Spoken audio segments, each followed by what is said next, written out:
Greetings and salutations. Look, I'm aware that I look a bit like shit today, but it's very, very hot in Australia. I've been sweating a lot. You've just gotta forgive me for this. Sometimes Australian summers happen and they don't make people look pretty, and that's the reality of heat.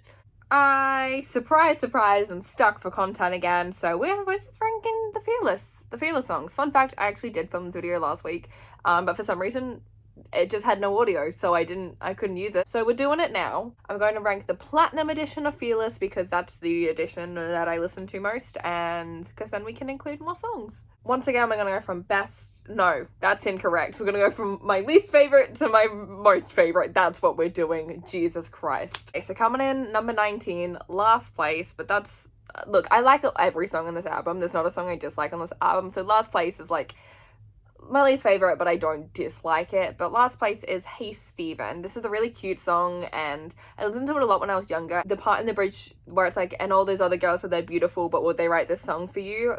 I scream that because that's my move. I don't play the people the songs, but I do write songs for people when I have feelings for them. And I really feel that, where it's like, you probably have like, you know, all these girls who want you, but I'm writing songs about you privately. You don't know, but I'm doing it, so does that make me win? No? Fair. I love that lyric is there, but it's cute and it's fun, but it's just not my fave. Number 18, we have Come In With The Rain. I like this one a little bit more just because it's a little bit more emotional for me. I have more emotional attachment to it, but it's still not my fave. It's one I actually skip a lot of the time. I'm sorry to say it. At number 17, we have Controversial, You Belong With Me. This is a good song, but I completely overplayed it as a kid to the point where I kind of can't listen to it now. I don't enjoy it as much because I just played it to death when I was younger. It's also very much so a pick-me girl song, which is okay because she was a teenager when she wrote it and it was, you know, 2008. So like, I'm not judging her for that, but it is a bit of a pick-me girl song, which now with my older, more mature brain, I can realize and be like, ugh, I don't love that vibe. At number 16, we have 15. I wish I had organize that better, so then it was 15 at 15, but it's fine. This used to be one of my favorite songs from the album, but I basically really associated this song with a very specific friendship I had a couple years ago that I was very, very hurt by, and now this song just reminds me of that hurt. And I can't detach the song from that scenario anymore because it fits it so perfectly, and it just makes me very upset. It makes me spiral a little bit. So it's one of the strongest songs in the album lyrically, and I think it's beautiful, and it used to be one of my absolute favorite Taylor songs, but with the events that occurred and what happened with that friendship, I just kind of had to take the loss, and it's a hard song to listen to now. At number 15, we have Fearless. I really like this song, and this song is so much fun live when she like changes the second verse to fit the city, like Houston, Texas now, capture it, remember it. That gives me so much serotonin. But this song as a whole is just, it's cutesy and fun, but it's never been a very relatable song for me, and it's a song just about daydreaming about like the perfect first date, but it's fun to like dance around my bedroom too, but outside of that specific scenario, it's just not my fave, I guess. At number 14, we have Jump Then Fall. This is just a cute bop. It's very Percebeth, which I love it for. I used to like go hard to this song as a kid. Like, this was one of my favorites when I first started listening to this album. The lyric in the second verse, honey, I like the way you're everything I ever wanted. Oh my god, it gives me so much serotonin. I love it. I don't have much to say about this song. It's just happy. At number 13, we have The Way I Loved You. I adore this song because I really, really relate to it. I am someone who, I'm a very passionate person. As you can tell by my interests, when I love things, I love them very intensely. And that goes for people as well. And I've been in a few relationships that weren't the healthiest in my time. And so I really relate to that feeling of like being bored with something that's comfortable, even though it should be what you want. It's just comfortable versus like screaming and fighting and kissing in the rain.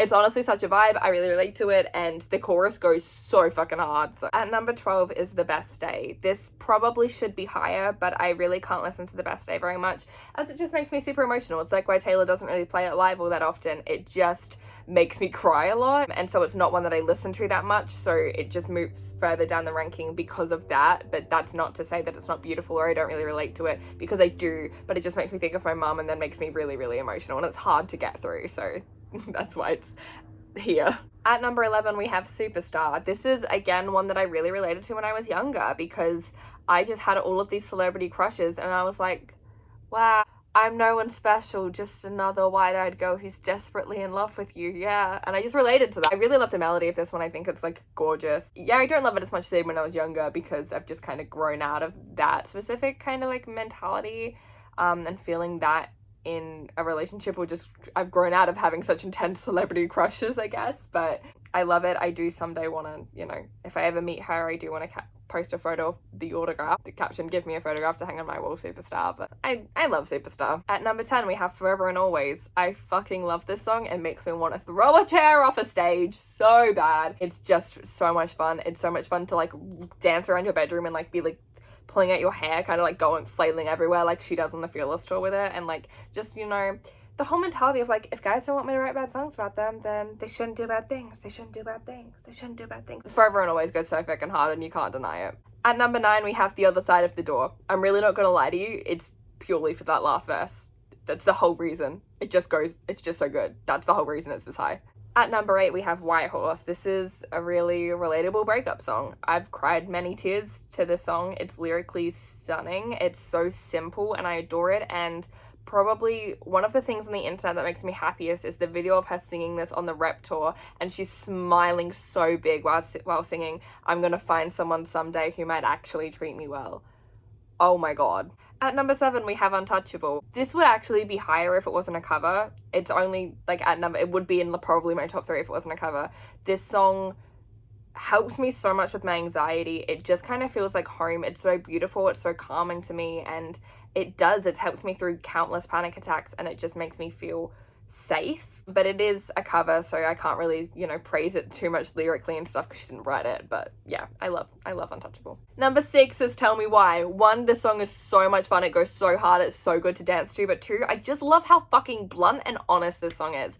It's a scenario I really, really relate to, and it's just put so matter-of-factly, so simply, this is the scenario, why you're doing this, and I fucking love it. It's so much fun to scream. At number 5, we have Love Story. I don't think I really need to talk about why this is in my top 5. It's just a beautiful song and I'm obsessed with it, but I also have so much nostalgia for it because it was the first Taylor song I ever heard, and it always makes me quite emotional just thinking about that as well. At number 4, we have Breathe. This is one of the most relatable songs Taylor has ever written for me. It perfectly captures the feeling of losing people who you thought would be your best friends forever. That's something that I've unfortunately had to face that scenario for a couple of times, and this song is solely what got me through it because she does just explain that situation so perfectly and that feeling, and also kind of feeling like it's your fault. That outro with that I'm sorry in the background, it's a really accurate way of describing that feeling of losing, like you've lost a person who you almost felt was an attachment to yourself, who you don't know how to function without. It's yeah, Breathe is beautiful. At number 3, we have Change. This song saved my life. Genuinely.